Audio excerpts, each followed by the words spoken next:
Diyos marhay na aga po sa indugabos mga tugang, tawag para sa mga kakasalon. Ikaduwang tawag para kay Romel Villanueva Parado, 34 anyos, soltero, kan San Felipe, Naga City, akininda Manuel Parado, asin Rosalina Villanueva, buot mag-agom kay Marifran Sambo Ogoy, 30 anyos, kan San Felipe, Naga City, akininda Rodelio Ogoy, asin Esther Sambo.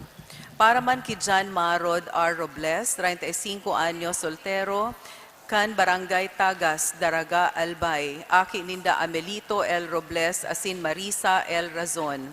Buot mag-agom kay Tiffany Andrea J. Gianan, 34 anyos, Daraga, kan Peña Francia Avenue, Naga City, akininda Eladio Gianan Jr., asin Francia Jovellanos.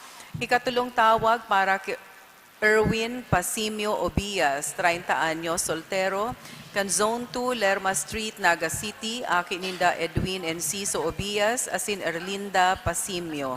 Buot mag-agom ki Marian Monet Florendo, 30 anyos, Daraga, kan Zone 2, Molave Street, Liboto, Naga City, Akininda Ramon Hardin Florendo, asin Maria Teresa Quidoles.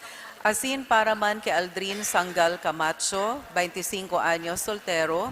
Kansogod, Calabanga, Camarines Sur, Akininda si Fredo V. Camacho, asin Erlinda B. Sangal. Buot magagom ki Blanche Bascasio Agurita, 26 anyos, Daraga, Canzone 6, Sitio Cofradia, San Felipe, Naga City. Akininda Elmer